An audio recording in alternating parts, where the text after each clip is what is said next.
ခုဆိုရင်မင်းတို့တွေမိုင်းဘောဆေးကိုရောက်နေပါပြီ။ပိုင်ရှင်လေးကတော့ဘယ်သူဖြစ်မလဲမသိဘူး။စောက်ကြည့်မယ်နော်။ ကဲရှင်းခုံနေလားနောက်တစ်ခုရှိသေးတယ်ဟုတ်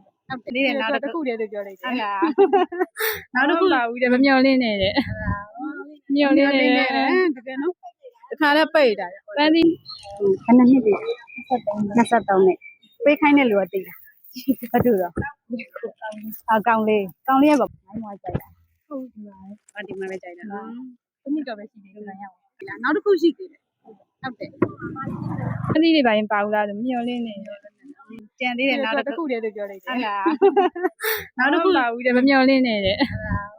မျော်လင့်နေတဲ့တကယ်နော်တခါလည်းပိတ်တာပန်းဖြစ်လည်းမသိကဲရှင်းခုံနေဘာဖြစ်ပေါ့နော်ဟုတ်ကဲ့1 2 3 surprise ကြော်လား ဒီကိတ်မို့လေးရတယ်သူ့စိတ်ကြိုက်လုပ်ပေးလိုက်တာဒီငွေသားလေးရောကဲဘလို့ခံစားရရမ်းပြောတယ်မလေးတော့ဒီမမရဲ့ရင်ခုန်ပါရင်းနေခုံနေပြောလိုက်ပါညာကြီးဝမ်းသာပါတယ်ပြီးတော့ညာကြီးလေးပူချစ်ပြီးတာဟုတ်ကဲ့ချိန်မြောက်ဆိုတော့ဓာတ်ပုံရက်လိုက်မယ်နော်ညီမနော်